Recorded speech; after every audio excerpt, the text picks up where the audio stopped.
If I'm downtown, the best burger isn't on the Upper West Side. Right. It's going to take me 50 minutes to get there. I'm going to tell you, stay in this neighborhood. Yeah. Maybe go to the West Village and find something. And then I also ask, what's your ideal burger? Are you looking for, an aged burger? Are you looking for a double smash patty? And then try and give them the right advice. Yeah, you're a burger therapist. I try and be helpful as much as possible. All right, welcome to another episode of The Collective Perspective. This is Michael. We're going to be talking about social media. We're going to talk about some burgers, some meat. So Michael, if you don't mind, just tell everyone a little bit about who you are and what you do. I started a burger club called the Gotham Burger Social Club in New York City almost 7 years ago. It's a group of guys that get together once a month, rate a different burger all over the city, and we post all our reviews online. Nice. How did this thing come up? Well, we had a group of guys that would go out almost every Thursday night. And then what happens? You get older, you get married, you have kids, you don't see your friends that much anymore. Right. So literally bored on my couch one night, I think it was a Time Out magazine about the best burgers in New York City. I took a picture of it, put it on Facebook, and said, who wants to do a burger tour? It's going to be a burger tour for 1 year. That was the only interest I had at that time. Had a huge response from probably about 16 to 18 people who were like all in. And we were joking, we said in a couple of months it's going to be like 2 or 3 of us just eating a burger somewhere. It'll just die off, Who the hell wants to do this? It took off. And it was right around the time, I guess it was 2013, that I realized Instagram was not just a filter, but you could actually put a page together. I said, we'll put a page for us to follow, not realizing that there'd be 170,000 people following us 6 years later. That was literally intended just for us so that we could look back on it on a Friday night and laugh at the pictures and talk about, that burger, this burger. So one of the things that I love when we started, as opposed to people starting today, the reason why you started. And we started to have fun. Find good burgers. The term influencer did not exist 7 years ago, 6 years ago. Now everybody's jumping on to become an influencer and looking for free meals and sponsorship. And I feel like there's a lot less authenticity today than there was 7 years ago. 7 years ago, there were a lot of people talking about food and ideas on Instagram. And if you look, so many of them have focused the attention on them. They believe they're the brand now. And the message gets lost. So there was no grand master plan here. It was just bored on the couch, going to have a little fun. No, it was only supposed to last for 1 year. So that's great what you touched upon about like other people and putting the focus on themselves. Like, if you had to talk to other brands or businesses or just individuals, like trying to create their own personal brand or trying to duplicate something in or try to expand something that they're working on, what blueprint or what advice can maybe give back to some individuals? I definitely think it's harder now than ever. I think you've got to engage with the audience, build your audience organically. You have to be consistent on social media. And that's posting, to me, at least once a day. And being out there and being in front of people.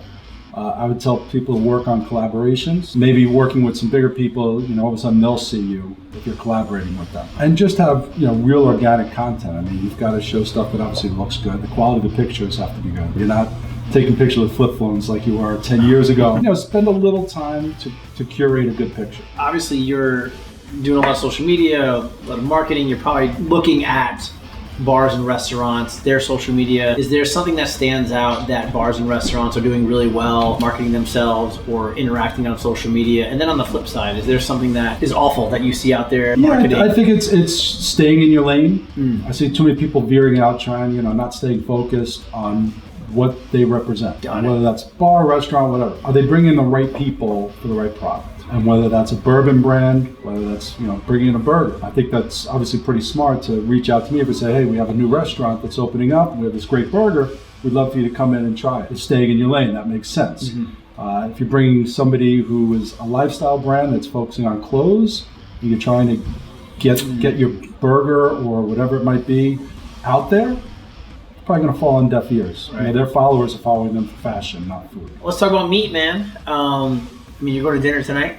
We do. We actually have a burger meeting tonight. How many times a week are you going to? At one point, I was probably doing 4 to 5, sometimes 6. I try and limit it now to 3. You look good. You seem like you're keeping it together. Heaviest I've ever been in my life, though. You are? Okay.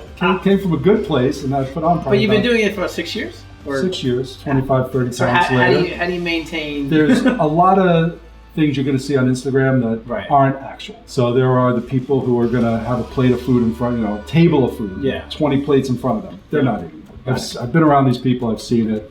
those people, they're not eating. Yeah. There's probably a small percentage of people who have great genetics and work out 2 or 3 times a day who can eat that and stay in shape. I will now split a burger if I'm going to try something, or really limit what I'm eating. I'm not going to finish all the French fries. Working out, trying to eat healthy when I'm not eating out. So if I know I have a dinner that night, I'm probably going to skip breakfast and lunch. Nobody wants to hear about that, but that's the reality. You have to be conscious about what you're eating. And I think there's a lot of people who are very irresponsible about what they're eating and not talking about the consequences of an unhealthy diet on a daily basis. Yeah. You're out all the time. How do you find these places? Word of mouth, Instagram, everything. Instagram, friends tell me about something. I'll read something in the Times, on Eater. I follow what other people are doing on social media. There's a couple of pages I know that my friend is going to be the first one at every restaurant. I'll follow what he's doing. So, it's just keeping your ears open. Yeah. So when you're at a bar or at a restaurant, obviously you want the food to be good.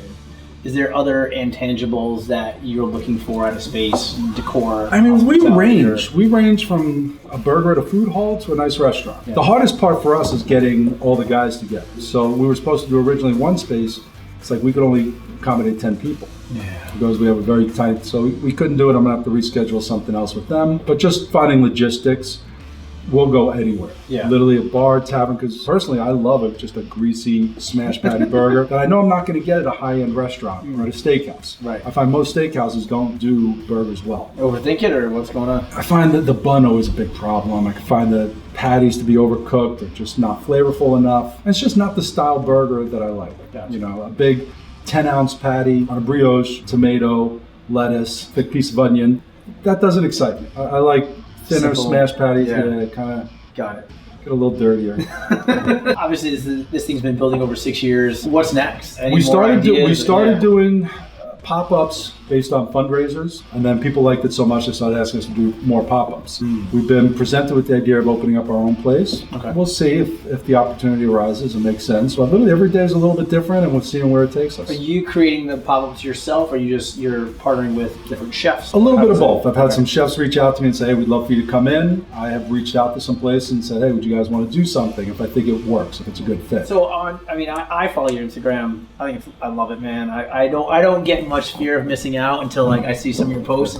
Well, that's one of the things. People say, "Oh, you're eating out all the time." I know based on my schedule, I need to limit how much I can go out and how much time I have. Yeah, I don't have an abundance of time during the week. So if I go someplace, I'm going to order probably an extra entree, an extra something, so that I can walk out of there with 3 or 4 pictures that I can post at different times. The magic of influencing somebody and getting their attention, which will ultimately drive traffic, isn't from one post. One post, it's going to get you might get a few people in the door. It's the repetition of somebody going, wow, they're there again. Yeah. He's there again. He must really like that place. And that's what I try and do on my page. Yeah, and I've seen on your Instagram, I've seen a lot of some alcohol pictures, some liquor brands.